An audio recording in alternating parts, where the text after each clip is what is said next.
If you've been building AI agents recently, you've probably heard about MCP. It just received its biggest update since the protocol was introduced. And this one isn't just a small feature release. It changes how MCP servers are designed, deployed, and scaled. Let's see what actually changed. Until now, MCP worked in a very familiar way. A client connected to an MCP server stayed connected, and the server kept track of that session. Every tool call happened through that same connection for desktop apps. This worked well.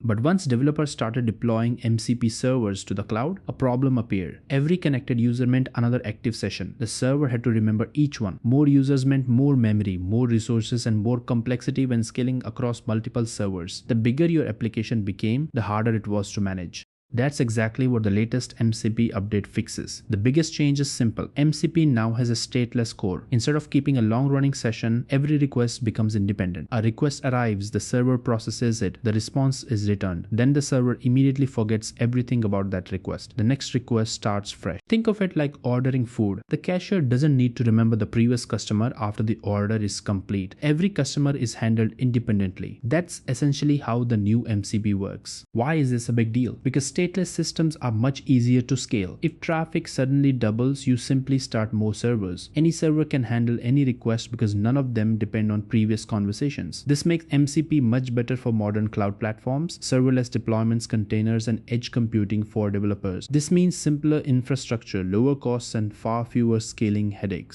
The new specification introduces extensions. Instead of changing the entire protocol every time a new feature is added, developers can extend MCP in a standardized way. That means the protocol can evolve much faster without breaking existing implementations. Another addition is tasks. Some operations finish instantly, others can take several minutes. Tasks provide a standard way to track long-running operations like generating videos, processing large datasets, or indexing documents. There's also MCP Apps. Instead of only returning text or tool responses, an MCP server can now provide complete interactive interfaces like forms, dashboards, settings pages, or custom React components. This opens the door for much richer AI experiences. Security also received major improvements. Authentication is now more standardized with stronger support for modern auth and OpenID workflows, making it easier for applications to securely connect to MCP servers. So what does all this mean for you? If you only use AI tools like ChatGPT, Claude, Cursor, or VS Code, you probably won't notice much right away. But if you're building AI agents, MCP servers, or developer tools, this update changes how you'll design and deploy your applications. The shift from stateful to stateless architecture makes MCP far more cloud-friendly, easier to scale, and much better suited for the next generation of AI applications. This isn't just another protocol update. It's a redesign that prepares MCP for much larger workloads and much broader adoption. If you're planning to build AI agents over the next few years, this is one update worth understanding.